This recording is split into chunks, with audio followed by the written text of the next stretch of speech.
In Elfrieden, the kingdom's king and his ministers decide to summon a hero. They activate a big summoning circle covering the kingdom and end up summoning Soma, who was at a library at that moment. They bring Soma to the king, who thanks him for answering their call, but Soma's annoyed as he didn't answer anything and got dragged into this world, but decides to listen to what they have to say before getting angry. 10 years ago, a void opened and monsters arrived from the demon world, causing a big war. Some nations united to fight the monsters, but ended up losing, and eventually the monsters took 1/3 of the continent, which territory became known as Demon Lord's Domain. Soma hopes they don't intend to make him fight the monsters, but learns that they intend to send him to Grand Chaos Empire instead of the financial aid they had been requested. Since Grand Chaos Empire shares a large border with the Demon Lord's Domain, they are one of the main armies who fight the demons and have requested financial support from those that do not share borders with the demons. As Soma figures he is important, he wishes to see the finances of the kingdom and improve them to strengthen the nation and reject the imperial demands. Soma, the Prime Minister Marx, and the King Albert spend 3 days reviewing the finances, after which Soma is surprised to hear the king abdicate the throne to give it to Soma and announce an engagement between Soma and his daughter Lisa. The news reaches the 3 dukes that lead the kingdom's armed forces, Vargas, Walter, and Carmen, who are surprised. Lisa rushes to return home thinking the throne is usurped, but learns that Albert had abdicated himself as he believes Soma is more fit to rule the kingdom. Albert informs her that it's up to her if she will marry Soma, but should at least meet him first. Lisa goes to Soma, who saw her as fresh manpower and learning she can read. He wants her to help out, but Lisa reveals she is the princess. Lisa wonders if he can really fix the finances in a few years and about the current situation with the financial aid, but Soma states he'd already secured the money by selling the national treasures. Soma intends to pay the Empire the last possible day. Soma is informed that summoned heroes are sometimes imparted with magic.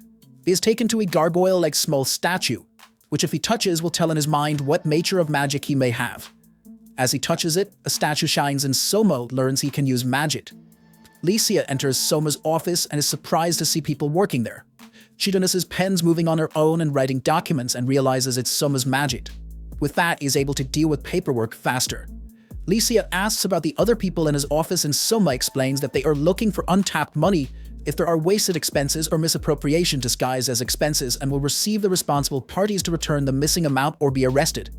Even though they already found enough money to pay the Empire, they can never have enough capital or manpower, and he makes Lisa help him with the paperwork. The next day during breakfast, Soma states that their first step should be limiting the planting of commercial crops and bringing back the food crop fields. Soma wishes to prioritize soybeans and potatoes as they can withstand inclement weather. Soma wishes to use the gemstone broadcast system for recruits and reach out to the whole country. As Soma gives speech, he states that they need unrivaled talents, no matter their social status, age, ethnicity, education, or place of origin. People from different places of the kingdom start to pack their bags and leave towards the capital. Lisa's maid Serena informs her that there will be a ceremony about the new recruits and Lisa needs to be present. Pancho feels nervous and shares the Hakuya that even though his talent was recognized, he is nervous that you will be facing the king with his kind of talent. Meeting the king, Aisha refuses to bow, stating as a warrior her tribe only bows to their master. Soma is fine as he was the one that called them. As they proceed, Aisha comes out first. Soma uses his living poltergeist to read about dark elves and know more about them. Marx reveals that she has remarkable talent in fighting arts. Next one is Juna Doma. Marx explains she has beauty and a singing voice incomparable to any other. Soma asks her if she could sing a song that will energize the nation. He then takes out his phone and gives her headphones and plays a song from his world. After hearing it, Juma states she can sing it, even though she doesn't know the language. After singing it, she receives applause from everyone. Marx introduces the next person, Pancho. Marx explained that Pancho's talent is eating, and while many came claiming the same talent, there was none who were able to top him. His appetite had led him to every corner of the world, trying every dish. Soma assures him that his talent will save the country. Marx explained that the previous 3 nominated themselves, but the next person was nominated by someone else and calls Hakuya to step forward. Marx states that Hakuya has exhibited a talent for intellect and is believed that his knowledge and memory are unrivaled in the kingdom. Soma asks Hakuya what genre of books he reads. Hakuya reveals he reads everything like literature, history, law, and military tactics. Seeing his talents, Soma installs him as his right-hand man. Marx proceeds to introduce the last person to Moya of the Mystic Wolves. She has unusual talent, allowing her to converse with birds and beasts. Soma then wonders on how to use her talent. Tomoe wishes to tell him something, but as she is nervous and he can't hear her, he decides to go to her. Tomoe then whispers something in his ear, which surprises Soma. As he confirms no one else outside Tomoe's mother knows it, he tries to act normally. Soma returns to his throne, stating that he heard her request and will consider fulfilling it. He tells Marks that Tomoe's talent is a rare one, and he wants to discuss later with him on how he can use it. Soma then thanks the new recruits and hopes they lend them their aid to revive the kingdom. Soma then gathers Tomoe, Licia, Marks, and Lidwin.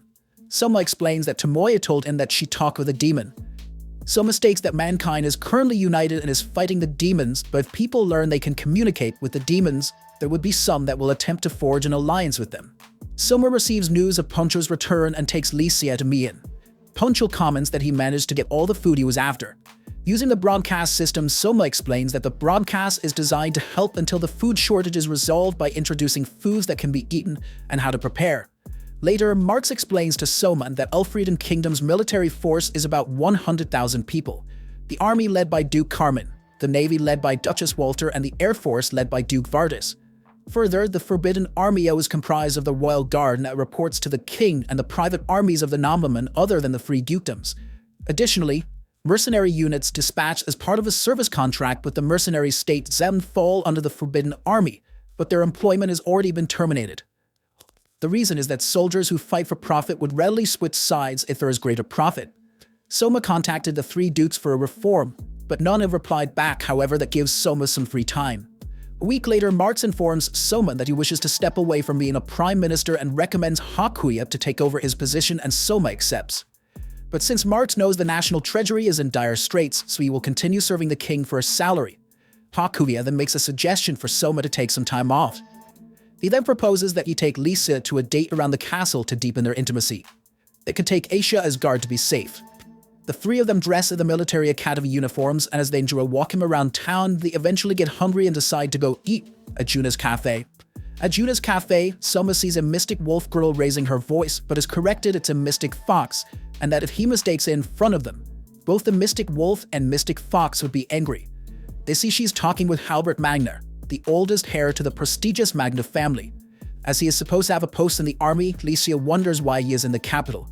Juan explains the girl is Kaide, a regular customer and a mage in the Forbidden Army. They overhear Kaide telling Halbert to not go see Carmen, as he is at odds with the new king, and at the worst case scenario, there could be a civil war. However, Halbert states that he must go, since if there will be war, it's his chance to get ahead in the world. She further explains that internal fighting will only benefit neighboring countries like Amadonia, who try to take the land that was taken by Elfrieden 2 kings ago. Republic of Turgis has most of its territory in ice and would love to get some rich soils and a harbor that won't freeze over. Soma recalls his conversation with Hakuya about Elfrieden's neighbors. Hakuya explains who the neighbors are and states that 4 are neutral, while 1 is hostile. Soma wonders if that's Zem, due to them terminating the mercenary contract, but Hakuya denies it. Turgis and Witter would be frozen and usually they head north, so if they don't give them a chance, Turgis won't do anything hostile against them. Soma then guesses it's Amadonia, who had offered them assistance by sending reinforcements to put down the 3 dukedoms. Hakuya believes they made the same offer to the 3 dukes to help them overthrow the king. They will use the chance to send troops into Elfrieden, occupying several cities, and then will decide to side with the dukes or the king depending on which will be more advantageous for them. The 3 leaders should also be aware of this, and Soma hopes that they won't seek their help. Halbert is sure that Carmen had something in mind. He doesn't believe in the inexperienced king, while Carmen is battle-proved. Kaida disagrees, stating that his image for the king is wrong and he is formidable. Soma joins the conversation, asking why she is thinking that. Kaide states that the critical things when leading an army are the quality of soldiers and supplies, which is also the same for a nation. Kaide continues to explain that the king gathered people from everywhere to solve the food problem, but then looks at Soma and realizes he is the king. Kaide wonders if they are there to arrest him. Soma denies it and explains he just had free time and went to Juna's cafe. Annoyed, Halbert asks who Soma is and raises his voice against Kaide and Soma. Aisha quickly overpowers him and stops him from moving. Halbert then realizes that's the king and panics. Soma asks Halbert if he realized that joining Carmen means he and Kaide were the enemies and could find themselves on the battlefield. A bit later, the maid informs Soma that Glaive Magna, the head of Magna family, Halbert and Kaide are requesting an audience with him. As he meets them, he sees bruises on Halbert's face and Glaive asks Soma to overlook his son's misconduct and begs for mercy. Soma tells Kaide she's quite talented to remain a mere mage and orders her to work under Ludwin Arx in the Royal Guard as a staff officer.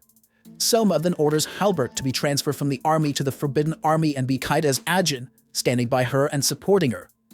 Glaive then wishes to tell Soma something but requests the room to be cleared. Glaive tells what he wanted to Soma but doesn't expect him to do anything and just wanted Soma to be aware. Soma finds the news heavy and sits to think about it. Later, Soma decides to explore the world a bit. Using little Musashibo, Soma joins an adventurer's party. They quickly recall hearing about an adventurer who uses a mascot costume and got some skill. Since the quest is at beginner's level, they decide to agree and head out. As they face monsters, Soma quickly dispatches them with ease. While proceeding in the underground passages, they end up facing an unexpectedly large salamander. As his saliva is extremely acidic and fire magic doesn't work on him, the adventurers decide to run. Soma ends up tripping and falling, and one of the adventurers, Juno, helps him and temporarily blinds the salamander with a flashbang. However, as the salamander shakes, he drops saliva everywhere and Soma protects Juno with his body. The adventurers manage to escape and Juno thanks him for helping her out. Later, Soma washes Musashibo and is glad that he added acid resistance to his surface. Licia joins him and realizes that Musashibo is larger than the first time she saw him. Soma admits that he asked some craftsmen to make him a new model and he has been controlling him with his magic. Licia then realizes he is the mascot adventurer she has been hearing about. Soma explains that he wanted to see what the underground passages looked like, but he also had some fun. Several days later, Soma has his men gathered and thanks them for the sleepless nights and hard work as they can now move forward with Project Venetanova. Earlier, Soma explains that Venetanova will be a new port city, which he intends to make the biggest base city in the country. Someone explains that after building Venetanova, they will start constructing roads allowing them to more easily control both maritime and overland shipping and distribution. The next day, he goes to the future site of Venetanova where he meets Ludwin Arx. Seeing the land, Soma wonders why it remained unused. Ludwin reports that they finished marking the territory and construction was going smoothly, but there are people opposing the construction who live in a village farther inland. Led by Oruk, they insist that a town must not be built on this land since the territory is the land of Kajin, the god of the sea, and will incur his wrath. Thinking about it, Soma decides to meet the old man Oruk. Going to Orub's house, Soma asks him to tell him more about the god of the sea. Orub explained that when they build houses, the monsters come and swallow them. Soma then asked him to show him how far the monster territory spreads. Later, Soma discusses the situation and believes that there is no monster, but it's a tale to warn the people to not build houses there, as there is a tsunami. Soma decides to continue with the project, but changes the city's location to avoid the risk of future tsunami. Halbert and other men from the Forbidden Army help constructing the roads. He complains if this is a job for the Forbidden Army, as normally they need to protect the kingdom and not do things like this. But Kaide explains that they hired the unemployed people to help out, but were still short-handed. Soma and his group then check out the construction of the roads. Licia then sees the lamps and Kaide comments they are made so that when it gets dark, the light moss inside starts to provide light. A messenger bird then appears and lands on Aisha and gives her a message. Reading it, Aisha explains that it's from her father, the chief of the Dark Elves, and informs her of a landslide that swallowed half the village and many are still missing. Soma then states that the group will go and rescue the elves. He tells Licia to return to the capital and request a rescue party and tell Hakuya to send relief supplies to the Dark Elves. Reaching Aisha's village, they meet her father Woden. He then explains that there are already more than 100 dead with about 40 still missing. Soma requests a list of the missing people, so they don't miss anyone. He also tells Woden to put a few men to watch the mountain and report if there are some movements or strange noises in order to avoid getting caught in a second landslide. Aisha requests that she be one of the people and her father tells her to call her old friends with which she used to run in the forest. Soma instructs the Forbidden Army to listen to the voices in the dirt, but if they see a second slide to evacuate even if they were in the middle of a rescue. As they rescue people, Soma states he heard a voice under a large truck and tells Halbert to come and help. Halbert states he didn't hear anything, but is then surprised to see someone under the trunk. Soma explains he used a wooden mouse and controlled it, getting it into places where people can't look up. Soma throws up, commenting that one of his mice had found some horrible mangled bodies. Soma and Woden confirm that they found all missing people, although some of them are already dead. Aisha informs Soma that Licia and the relief unit had arrived, but Raptor states it's too late. Soma states there are many things left to do from tending the wounded to building temporary houses. However, Raptor states that won't bring the dead back. Woden tells Soma that Raptor is his younger brother, lost his wife and his daughter, is still in critical condition. A few days later, the three dukes meet in Randall. Vargas comments they need to act before all turns into Soma's favor. Walter wonders if he still thinks of rebelling against the king. While she also refused to assist him, her priority is the safety of Laboon City. She is sure that Amadonia had sent the same letter of assistance to the king as it sent to them, and hope that they take each other down. Walter then wonders why Carmen is against the king, considering how much patriotism and loyalty he has for the country. Carmen states he determines Soma cannot govern the kingdom. Walter still wonders why, as the king had solved a number of national crises already. Carmen then states that Soman's cast aside so much without a second thought. Walter wonders if he is obsessed in taking the throne. Vargas doubts it, and Carmen confirms that after driving the king out, they will have King Albert reclaim the throne, and they will serve him again. Carlo Vargas then enters, stating that if her father is committed to fighting, so is she, because the king deposed King Albert and attempted to violate her friend Licia. Walter tries to explain she is wrong, but Carlo refuses to listen and wishes to fight. At the capital of Amadonia, Gaius Amadonia receives a letter from Carmen, accepting his offer. Gaius comments that if Carmen was in his prime, he would have been wise not to accept their invitation. He then tells his son Julius Amadonia that they will be sending reinforcements. Julius wonders to who, and Gaius states they will send reinforcements to the king against the dukes, and to the dukes against the king. Rural Amadonia wonders what to do with her father and brother, as sending reinforcements will weaken their country even more. Rural believes that Elfrieden have it good, due to having large population, which means more tax money and operational capital, and is jealous of Elfrieden's purse. In Amadonia, Gaius prepares his troops for invasion the moment Carmen starts his rebellion. Colbert asks Gaius to reconsider his invasion, as it will lead to people's starvation. However, Gaius kicks him, stating that domestic affair ministers always say the same thing. Colbert states that if they invade Elfrieden, Amadonia will be open to attacks by other countries. As mankind created Mankind Declaration to fight off the demons, they agree that any change in territory due to conflict between mankind will be recognized.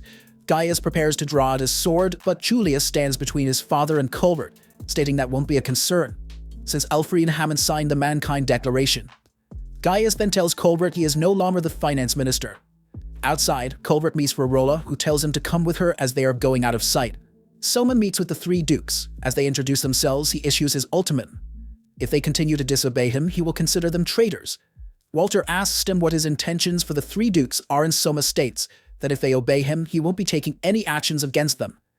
Walter then wonders their armies, and Soma states he will incorporate them into the Forbidden Army and form a new united force. Soma states that their neighbors are ready to attack them, and in times of strife, military with multiple command structures is futile. Vargas wonders what will happen if the central power goes corrupt, and Soma tells him he can come and claim his head. Walter then asks him about the new city he is making and what will happen of Laboon City.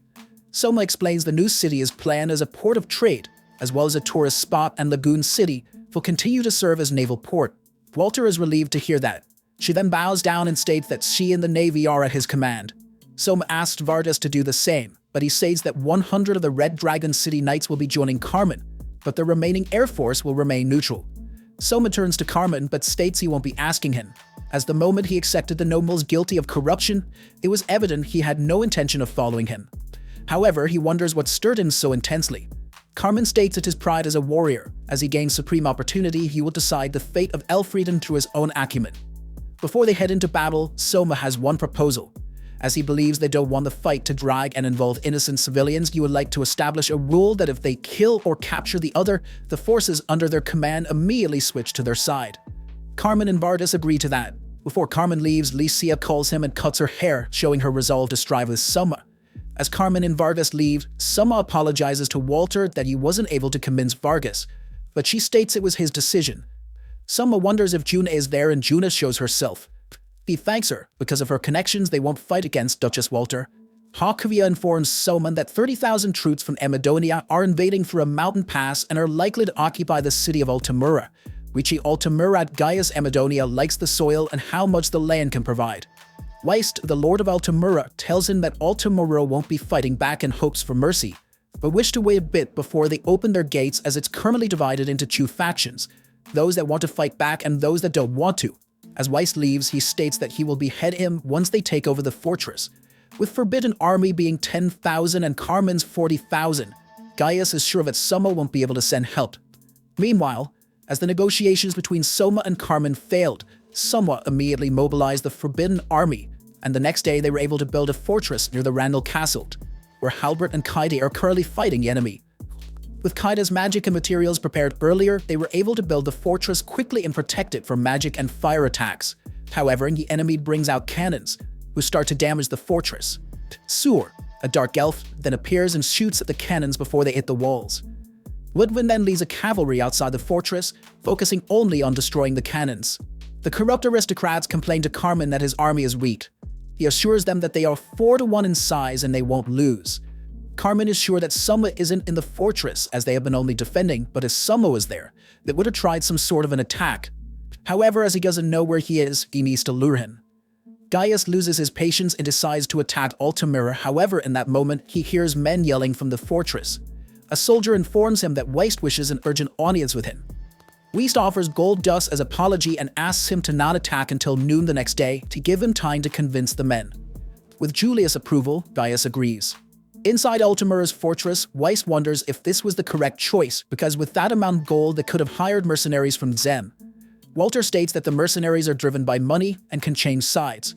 As she is fighting 3 enemies right now, time is their ally, and she doesn't mind spending gold for that. Weist guesses that neither Carmen nor Vardis knew that Walter was in Altamira during the conferences with the king. Weist wonders if time until noon is enough. Walter states it should be, but if Soma can't come until then, they will die as heroes inside the fortress. The next day, Kaede notices that Carmen's army is smaller and guesses they are expecting the battle to continue for longer, but that will also make defending the fortress easier. Halbert is informed of approaching wyverns from Vargas's Air Force army. The previous night in Red Dragon City, Tolman informs Vargas that the citizens have been evacuated, and here are only the Air Force personnel and Vargas' household. Vargas had started to change his opinion about the king and tells Tolman to turn down all Air Force units for quests wishing to join him. Vargas doesn't mind fighting alongside Carmen, but now the corrupt aristocrats. However, it's too late for him to change anything. Tolman informs him that the Forbidden Army had marched towards Carmen, making it possible that Soman is ignoring him as he only has 100 Wyvern Knights. However, Vargas doesn't believe it, as it would be smart to first defeat him and then take the Air Force to attack Carmen. Carla Vargas informs Vargas that a single ship led by Soman is spotted, the battleship Albert. The Mao has wheels and is pulled on land by beasts. As the ships attack the castle, Soma contacts Vargas, offering him to change his mind. However, even though Vargas had already started to change his opinion, he doesn't wish to change his word.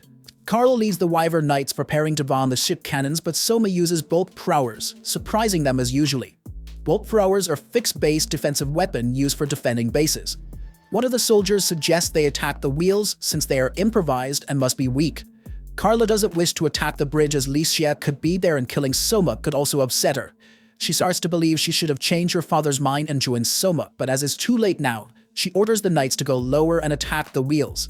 They succeed and also manage to destroy the cannons, but realize there are no soldiers on the ship and an armor with a puppet arm was using the cannons. Carla then orders the knights to return to the castle as quickly as possible, realizing that Soma lured them away from it, as his objective is Vargas. Having an excellent librarian, Soma used the blueprints of the Red Dragon City and managed to infiltrate it easily. Vargas realizes that he knows about the underground escape routes and everything else. As it's their first time meeting face-to-face, they reintroduce themselves. Vargas explains that Tolman has nothing to do with the situation, and if he ends up defeated, Soma can entrust the Air Force to him. Vargas doesn't intend to give himself up easily and draws his sword. Aisha then engages him to protect the king. As they fight, Soma uses his Musashibo to surprise Vargas and block his attack. In that moment, Licia comes out of the puppet and freezes Vargas with Aisha dealing a defeating blow. Not expecting Licia to be inside the puppet, Vargas admits defeat. The battleship explodes and Soma realizes that the Air Force will be returning soon. Licia takes out a slave collar, explaining it's set to Soma as master, and if he tries to harm him, the collar will tighten and cut his head. Vargas understands that and accepts the collar. Carla Vargas returns and sees her father defeated. Licia explains the situation and that if she harms Soma, her father will die. Carla then kneels and accepts his slave collar as well.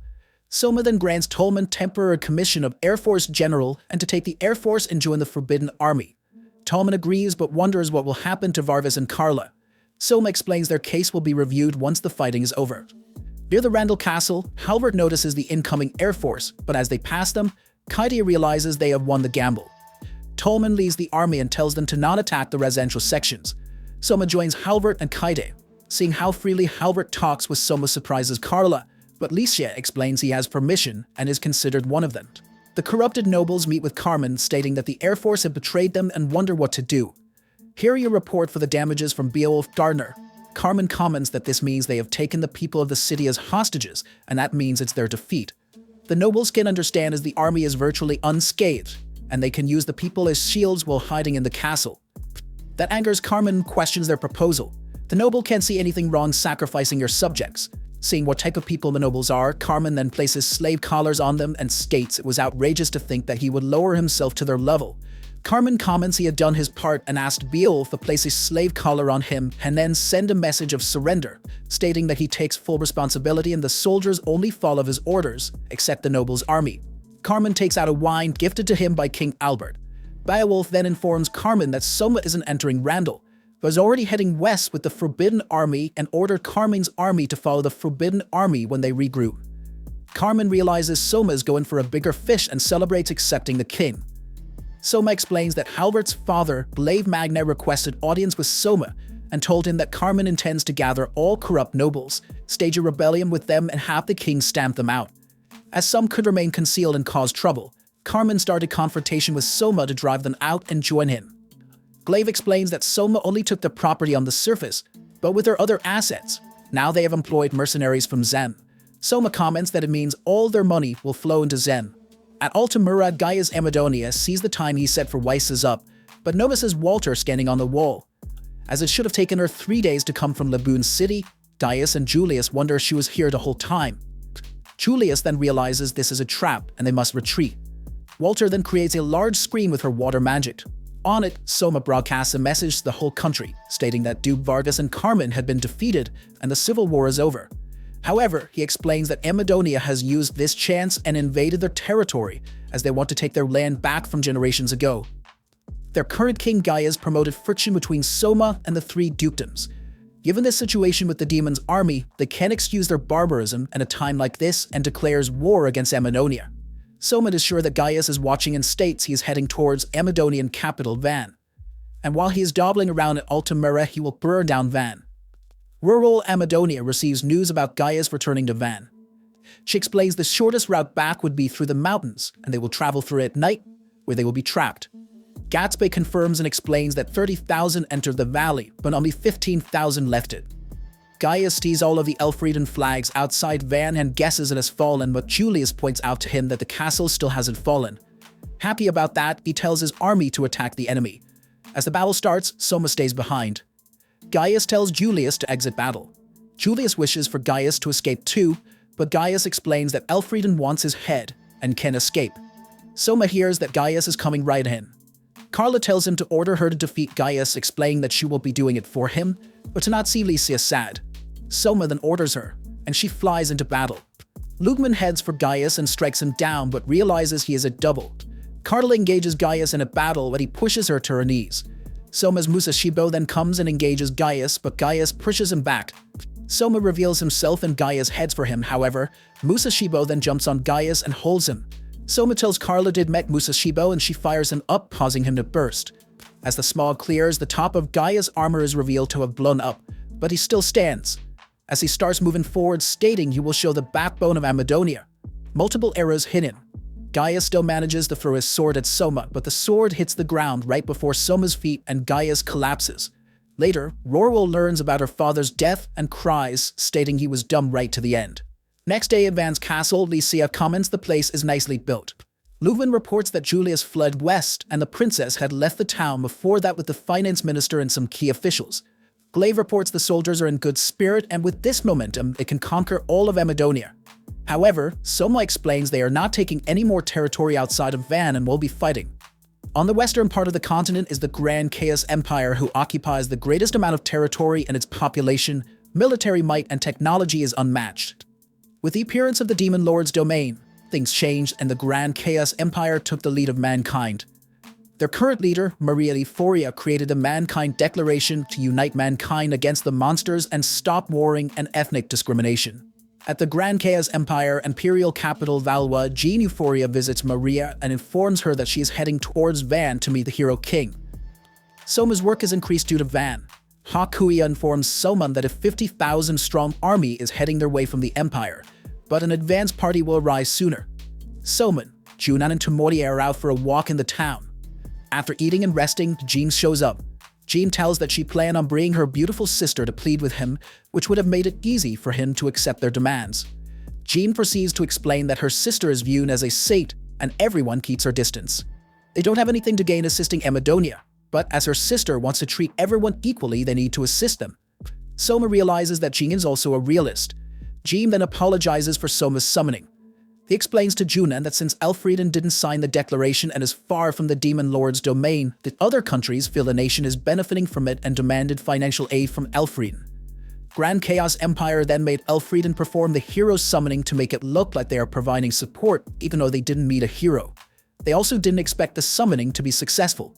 Soma is fine with all that as he found a family he wishes to protect. As Jean leaves, Soma realizes the negotiations would be hard.